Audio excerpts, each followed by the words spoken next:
Shadow of the Erdtree unveiled major reveals about Queen Marika's origins and the tragic fate that befell her clan.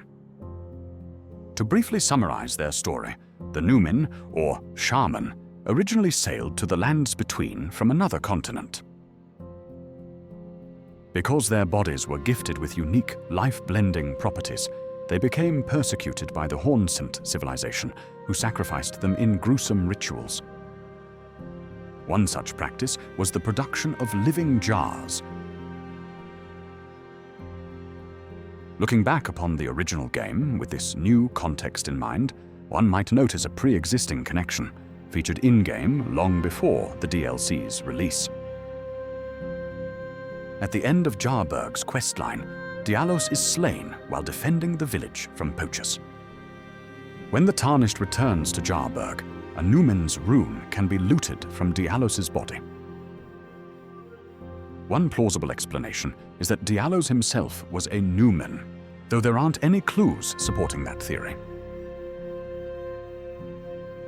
A more credible possibility is that Dialos gathered the rune from one of the smashed jars, which contained blended Numen remains from the Hornsent era. Perhaps Jarberg was originally located near Bonny village, where Numen sacrifices took place.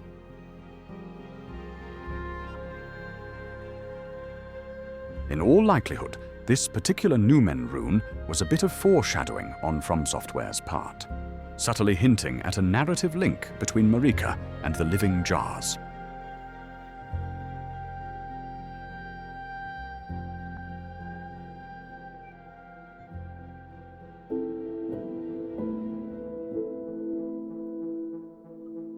In southwestern Altus Plateau lies a dungeon called Sage's Cave.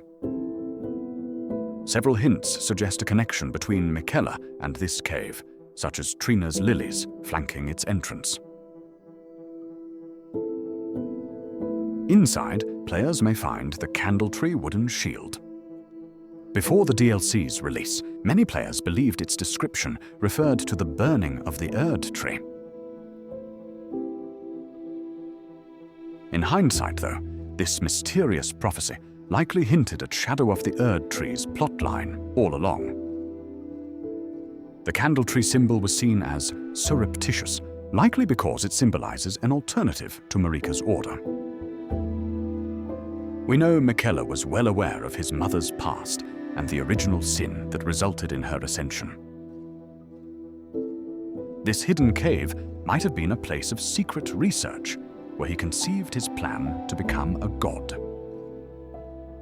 Candlestands found at the Haligtree support this theory. Furthermore, a minor boss called Necromancer Garrus can be found in Sage's Cave. Interestingly, he wields his fallen relatives as a weapon. In a metaphorical sense, this alludes to Miquella's plan and what he intended to do with Radahn and Mohg.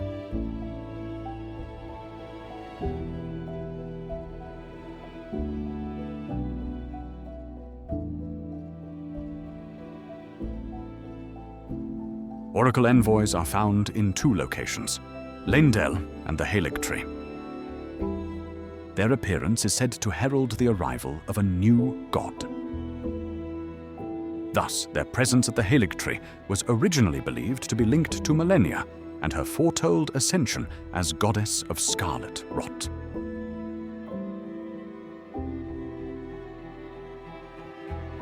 Looking back after completing the DLC, the Oracle's presence was more likely aimed at Miquella and his upcoming ascension as god of a new age.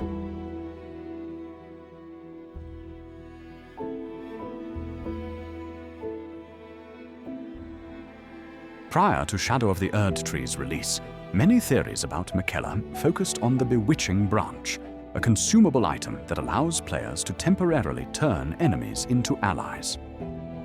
Its description hints at Miquella's ability to compel affection, which always stood out as a significant clue. In the DLC, players get to witness the effects of this ability. Up to the point where Miquella discards his great rune, members of Leyda's company are influenced, their thoughts and personalities altered to see him in a positive light.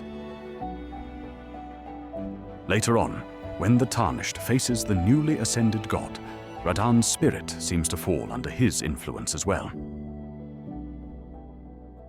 Miquella can also apply his signature enchantment to the Tarnished.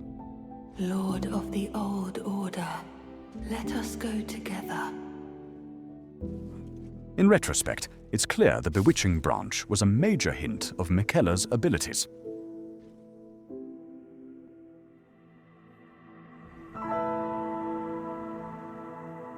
In Elden Ring, major bosses have varied death animations, which convey their state of mind in their final moments. These short, easily missed gestures sometimes carry narrative implications. Meta, for instance, is shown entering a singularity upon defeat, implying she escapes the encounter. While revisiting Mohg's encounter after completing the DLC, an interesting detail can be noticed about his death animation. When the game first released, players might have assumed he was reaching out to the formless mother. Upon closer look, though, a key detail stands out. While it appears similar to other death animations at first glance, Mohg's palm is upturned as he reaches upwards. This is the same gesture done by the Tarnished if they fall under Miquella's enchantment.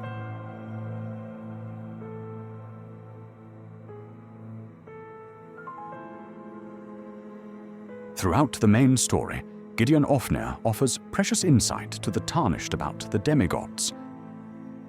After beating Morgott, he offers a deal: information on the whereabouts of Malenia, Miquella, and Mohg in exchange for incantations.